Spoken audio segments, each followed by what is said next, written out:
원천징수 이행 상환신고서 어저께 한 거지만 여기가 귀속일과 그 다음에 지급기간을 정확하게 구분하셔야 됩니다. 요 기속기간이 여러분들 제가 일하는 그 일수고 지급은 월급을 지급하는 기간을 얘기하는 거죠. 그렇죠? 요거를 이렇게 구분하시는 겁니다. 그 구분을 잘 하셔야 돼요. 그래서 기속기간과 요거는 꼭 알아놓으시고요. 그 다음에 여기에서는 제일 밑에 여러분들 요 자가운전 보조금과 육아 산전휴가 있죠? 요거는 미제출 비과세지. 이게 무슨 얘기인지 아시겠죠? 요거는 빼고 들어가는데 거의 다 자가운전밖에 많이 안 나와요. 이해갔습니까?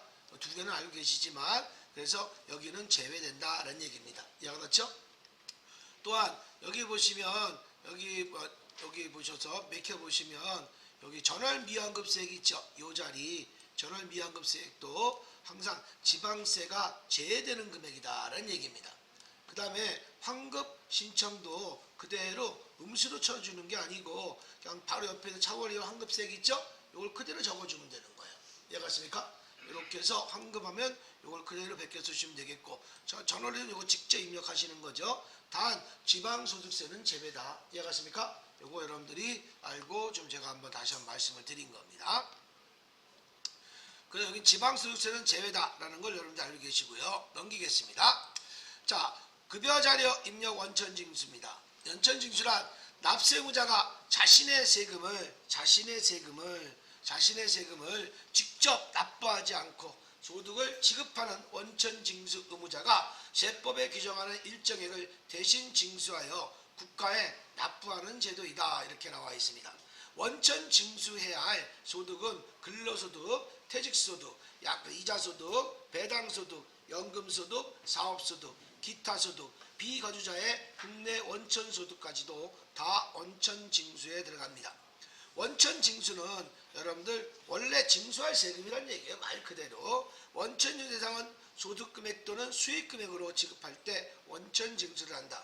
원천징수 의무자는요. 그 징수일에 속하는 달의 다음 달 10일날 10일까지 원천징수 이행 상환신고서를 작성하여 홈택스 또는 우편 등으로 누가 요즘 우편 안 하죠? 홈택스를 바로 하죠. 관할 세무서장에 제출하고 원천징수액을 금융회사 등에 납부해야 된다라는 얘기입니다. 여기 반기별 납부 요거 있죠? 그리고 월급 타면 5월달에 월급 탔다. 다음 달 6월 10날까지 원천징수 납부하는 거예요. 이 원천징수 납부하는 것이 거의 다 예수금이라는 얘기입니다. 예수금이 다음 달 10일날 납부할 세금이에요. 선납세금은 그게 아니죠. 선납세금은 분리과세라고 보시면 되는 거예요. 아예. 이해가십니까? 연결고리를 잡는다고 하면 선납세금은 그냥 분리과세를 보시면 되겠고 예수금은 이렇게 다음 달 10일날 납부하는 세금이다라고 보시면 되겠습니다. 이해가십니까? 반기별 납부 승인 사업자로서는 상시 근로자 20인 이하 등으로 일정 요건을 갖춰준다. 1월부터 6월까지 7월 10, 그 다음에 7월부터 10일까지는 6개월 반기별로 납부하는 경우는 상시 근무자가 여러분들 뭡니까? 20인 이하의 등에서는 반기별로 이렇게 해도 된다는 얘기입니다. 6개월에 한 번씩. 이해가셨습니까? 자, 원천징수 영수증 발급은요. 여러분들 뭐 근로소 2월달 뭐 이런 것들 나온 것들은요. 한번 읽어보시면 되겠고요. 일용직 같은 경우도 지급이 속하는 달에 다음 달의 말일까지인데 4분기 지급은 다음 연도 2월 말일까지 여러분들 가능하다는 얘기입니다. 이런 것들은 한번 보시면 될 것 같고요. 자, 그러시면 이자 원천징수 세율도 마찬가지로 제가 한번 말씀을 드렸지만 일용직은요 원천징수 세율이 몇 프로야? 6%다. 2.7% 외우면 안 된다. 그건 실무에서 하는 거다. 이해갔습니까? 그 다음에 이자소득은 14%다. 원래는 실무에서 몇 프로라고 그래? 15.4%라고 그래요. 왜? 지방소득까지 자꾸 포함시키니까 자꾸 그 얘기 나오는 거야. 14%예요? 15.4%예요? 그건 여러분들이 새겨 들으셔야 돼요. 우리는 소득세를 배우기 때문에 14%라고 외워야 되는 거야. 이해가십니까? 근데 실무에서는 14% 얘기 안 하잖아. 15.4%, 30% 얘기 안 하잖아. 33%, 20% 얘기 안 하잖아. 22% 이렇게 얘기하죠. 그렇죠? 자, 그래서 그건 새겨 들으시고 이자와 배당소득은 14% 똑같다. 요걸 합쳐서 무슨 소득이라고 그랬죠? 그래서 두 개 소득을 합쳐서 금융소득이라고 얘기하죠. 그렇죠? 여러분들 일부러 얘기 안 하는 거 아니죠? 일부러 안 하려고 하는 거죠, 지금. 예. 대답을 해요. 아, 내가 녹화를 해서 얘기 안 하는 거예요? 원래 그런 얘기를 들어서 녹화를 해서 대답을 안 한대. 그럼 내가 녹화하면 농담도 하지 말아야 되겠네. 그죠? 이거 있는 그대로 해주는 건데. 자, 그래서 요 금융소득이야. 그래서 요 금융소득은 이자와 배당소득은 금융소득이라고 한다. 금융소득은 우리는 뭐 여러분들 아까 얘기했지만 어저께 얘기했지만 2천만 원까지죠. 얼마? 2천만 원까지는 분리과세. 하여튼 무조건 시험상에서 분리과세를 선택한다고 나오면 힌트를 준 거야. 알겠습니까? 이거는 기본공제 대상자에 들어간다는 얘기입니다. 이해갔습니까? 됐어요? 자, 그렇게 봐주시면 될 것 같아요. 자, 그래서 여러분들 보시면 거기 나와 있는 거, 그래서 나와 있는 대로 해주시고, 비영업대금은 25%. 알겠습니까? 아, 비실명은 그냥 가져가는 거지, 뭐 90%죠. 그렇죠? 우리 실명제가 언제부터 있었던 거야, 이게? 김영삼 대통령부터 이게 시작이 된 거야. 제가 알기로는 그렇습니다. 자, 그래서 근로소득은요, 6%, 14%, 연금소득은 간이세액표. 근로소득 공제도 간이세액표. 요거는 뭐죠? 요 간이세액표는 다 뭐예요? 그 표에 의해서 이루어지는 거죠? 어저께 잠시 근로소득 공제표 봤잖아. 그죠? 계산을 봤잖아. 그죠? 그게 근로소득표야. 연금소득표도 있습니다. 따로. 우리가 계산을 안 할 뿐이죠. 이해가십니까? 근데 나머지는 다 프로테지로, 요 프로테지로 여러분들이 요걸 뭐라고 한다? 프로테지 나온 것은 필요경비라고 하는 거고, 이렇게 표에 의해서 나오는 거. 다시 말해서 똑같은 원칙은 뭐냐? 내가 1억을 벌었어. 8천만 원을 벌었어. 벌면 어떻게 돼? 먹고 자고 쓰고 하는 그 비용들 있잖아. 그걸 영수증이 필요 없이 일괄적 있게 이렇게 경비를 인정해주는 필요경비라고 하는 거예요. 이해가십니까? 근데 근로소득과 연금소득은 표에 의해서, 가리세표에 의해서 우리가 똑같이 일괄적 있게 누진세율법으로 해가지고 공제를 해준다는 얘기입니다. 이해가십니까? 됐어요? 그래서 여러분들 보시고, 사업소득은 3.3%가 아니고 뭐라고요? 3%라는 얘기예요. 기타소득은 20%. 알겠습니까? 8.8%가 아니고 이렇게 가시는 겁니다. 내가 여러분들한테 실무자로서는 내가 일용직은 2.7%, 그렇죠? 사업소득은 3.3%, 기타소득은 8.8% 이렇게 얘기했잖아. 실무에서는요. 하지만 여러분들 요거는 프로테이지를 정확하게 알아야 된다. 됐습니까? 아, 비실명제는 뭐 그냥 다 90%야. 자, 원천징수 유형에서는 완납적 원천징수, 요 완납적 원천징수가 요것이 분리과세라고 보시면 돼요. 무슨 과세? 분리과세. 그럼 예납적 원천징수는요, 종합소득에 포함시킨다 라고 보시면 됩니다. 이해하십니까? 한번 읽어보죠. 원천징수 의무자가 일정한 세율을 계산된 계획으로 원천징수함으로써 해당 소득에 대한 별도의 세 정산 절차 없이 납세 의무가 종결되는 우리가 분리과세, 원천징수를 말한다. 그래서 내가 요 분리과세는 뭐라고 그랬죠? 내가 선납세금이라고 보시면 돼요. 내가 뭘 타면 먼저 세금을 내잖아요. 그렇죠? 그러면 원천세가 종결되는 거야. 종합소득까지 끌고 가지 않는다는 얘기입니다. 이해가십니까? 그걸 얘기해 주는 거고, 예납적 원천징수는요, 종합소득까지 끌고 가겠다는 얘기예요. 자, 보시면 보니까 원천징수 의무자가 원천징수한 세금으로 납세 의무자가 종결되지 않고 종합과세에 의하여 산출세액을 계산할 때 원천징수된 세액을 공제한 후 나머지 세액은 추가로 납부, 환급하는 경우를 말한다는 얘기입니다. 자, 그래서 여러분들 보시면 요거는 우리가 이자, 배당 이런 거 쭉 나와 있잖아요. 그렇죠? 그래요. 이자와 배당 소득은 원칙적으로 완납적 원천징수를 먼저, 요 금융소득이죠. 그렇죠? 그래요. 이렇게 보시면 되겠고, 그 다음에 요거는 예납적이고, 일용직은 요것도 마찬가지로 완납적 원천징수, 요걸 제일 많이 하는 거고, 퇴직소득도 이렇게 완납적 원천징수인데, 요건 별도로 많이 하는 경우가 많습니다. 자, 그래서 이런 것들을 해주시는 거, 예납이라고 하는 것은 거의 다 종합소득에 포함을 시켜서 하는 경우가 많다. 하지만 우리가 안 될 100만 원 이상이 안 될 때, 종합소득 금액이 100만 원이 안 될 때는 다 뭡니까? 할 필요가 없다는 얘기죠. 그냥 갈 수 있는 거죠. 그래서 이자와 배당소득은 이렇게 얼마? 2천만 원. 합쳐서예요. 따로따로 아니에요. 이해가십니까? 합쳐서예요. 이자소득 2천만 원, 배당 2천만 원 아니에요. 합쳐서 2천만 원까지를 분리과세를 선정하는 겁니다. 이해가십니까? 여기는 예납적 원천징수니까 초과시에는 예납적 원천징수라는 얘기죠. 그렇죠? 이거 두 개 합쳐서 얘는 이렇게 해주는 거야. 이건 이렇게 쓰지 마요. 하나를 묶어서 쓰시는 거랑 마찬가지야. 이해가십니까? 합쳐서 해주시는 게 좋습니다. 그 다음에 사업소득도 여러분들 해주시는데 이렇게 해서 다들 가는 거니까 보시면 되겠고요.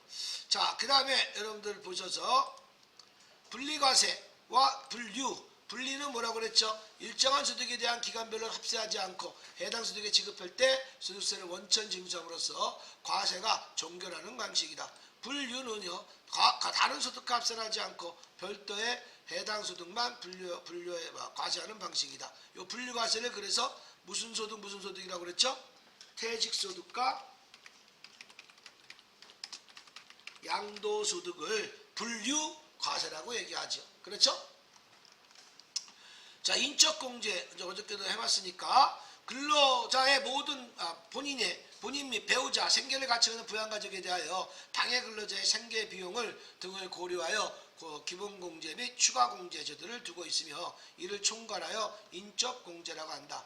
기본공제 대상자 1인당 연 150만 원을 종합소득 금액에서 공제한다는 얘기입니다. 여기서 종합소득 금액이라고 하는 것은 어떻게 되겠습니까? 종합소득 마이너스 종합소득 공제를 빼줘서 종합소득 금액이 된 거예요.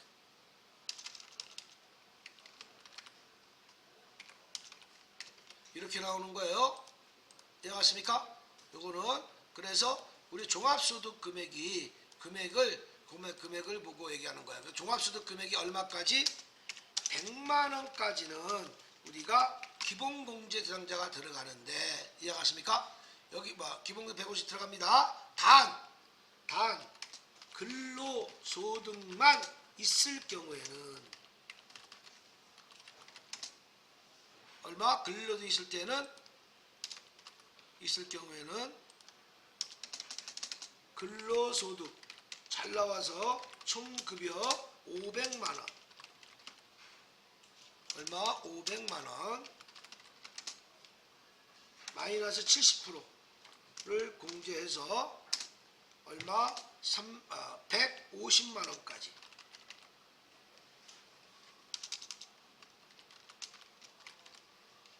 기본공제 대상자에 들어갑니다.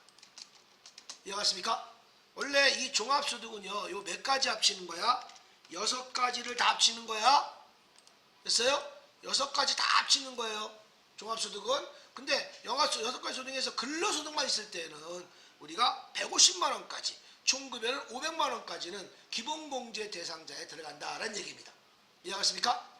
그래서 요거는 그래서 연 기본공제가 1인당 150만 원씩 공제해준다는 얘기입니다. 이해갔습니까? 자, 기본공제 대상자 본인의 배우자와 생계를 같이 하는 부양가족, 본인 또는 배우자, 직계 존속과 직계 비속, 형제자매, 국민기초생활보장법에 의한 수급자. 그 다음에 여기는 국민기초생활보장법에 수급자는 이건 모두 포함이에요. 반개가족도 포함이에요. 무슨 가족도 포함? 요거는 반개가족도 포함입니다.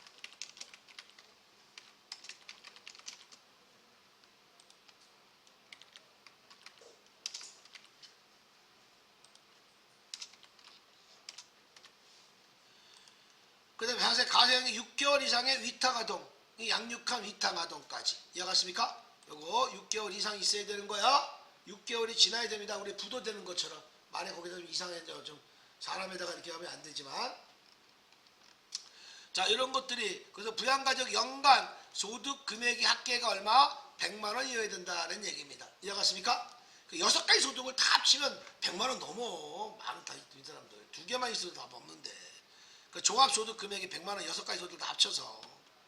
됐습니까? 이런 것들은 여러분들 표에서 여러분들이 한번 보시기 바랍니다. 이해갔습니까?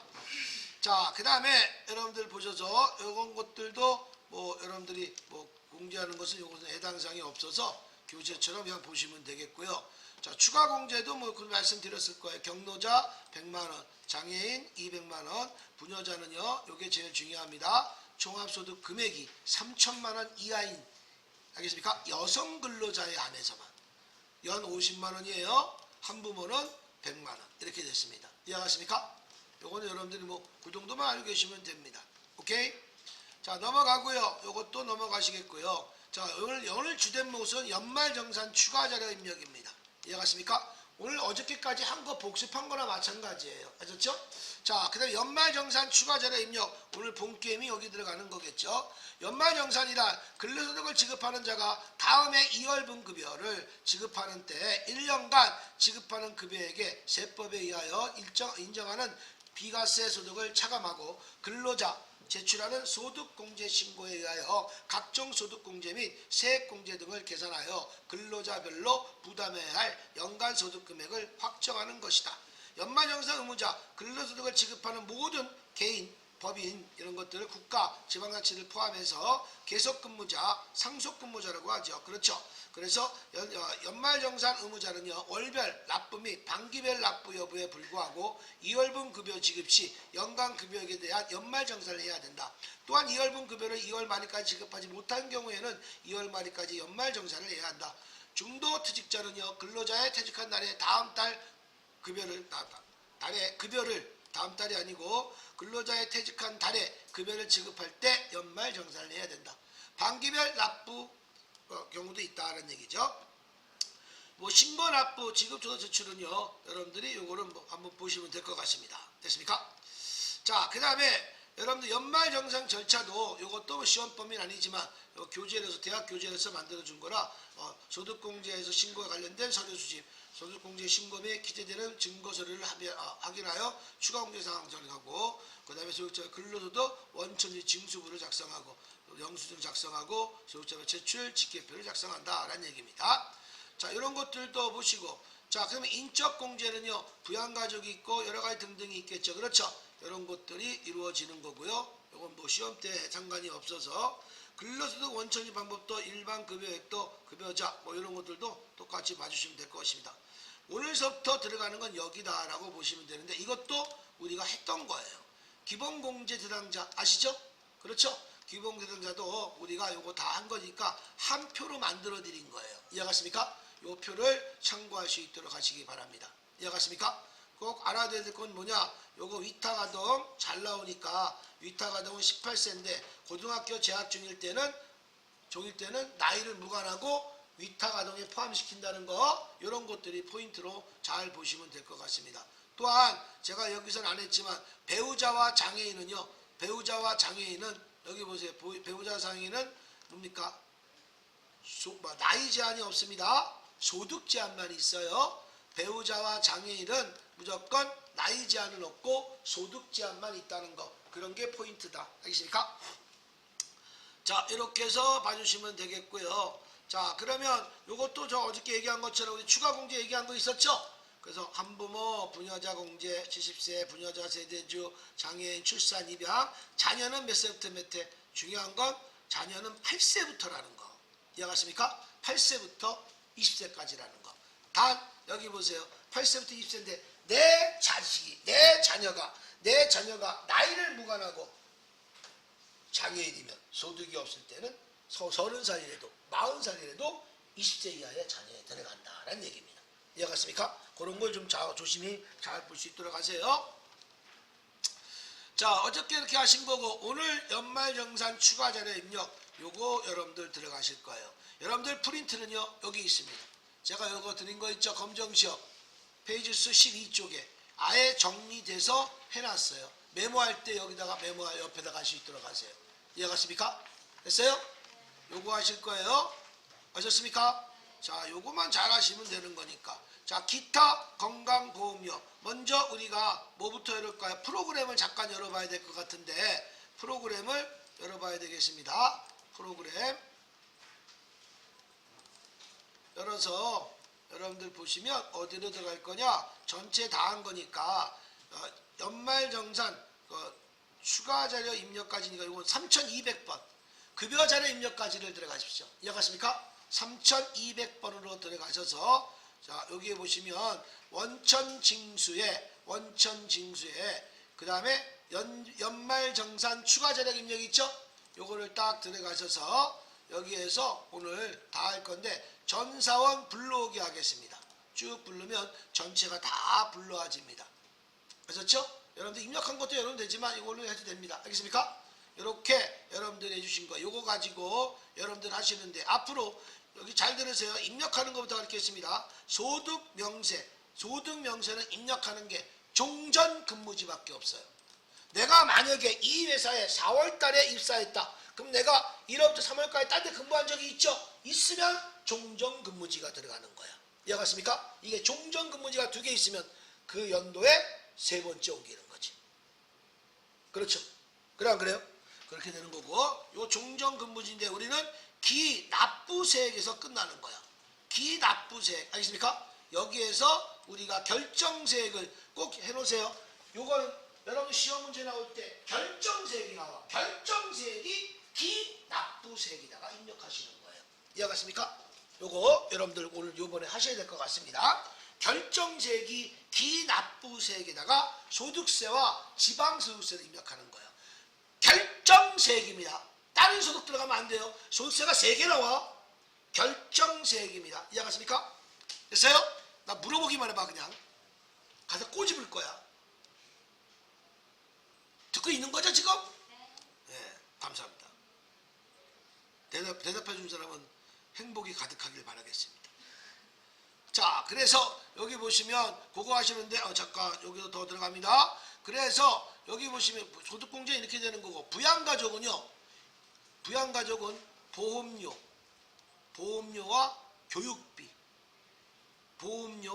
교육비만 입력합니다.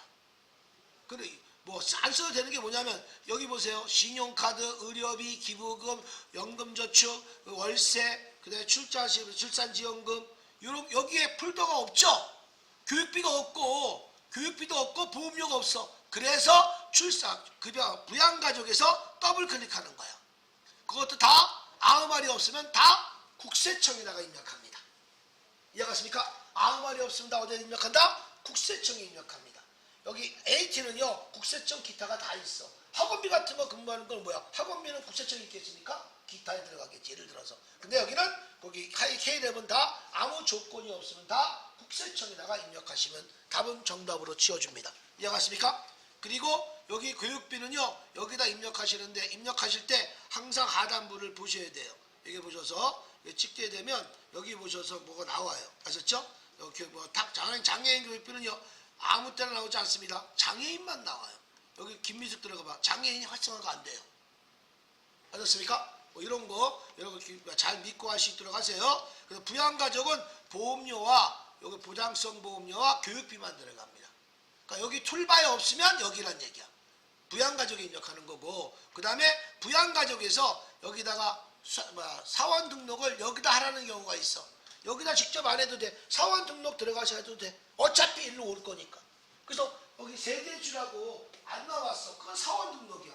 근데 여기다 입력하면 세대주가 자동으로 떠요. 요 세대주가.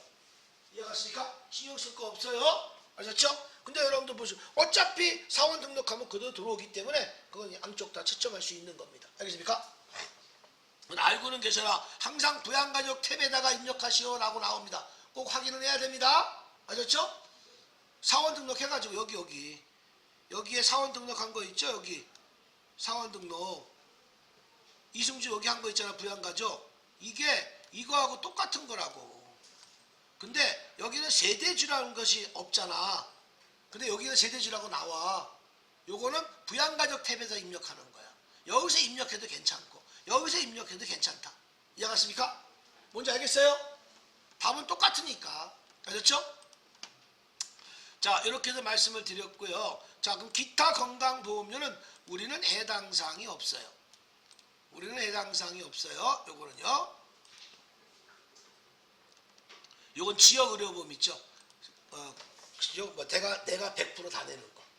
이해가십니까? 요거고. 자, 여기서부터 기타 보험료 여기 들어가겠는데 여기서부터는 잠깐 쉬었다 하겠습니다. 여기서 주구장창 나갑니다. 자, 잠깐 쉬었다가 연말정산 추가자료 입력 들어가겠습니다.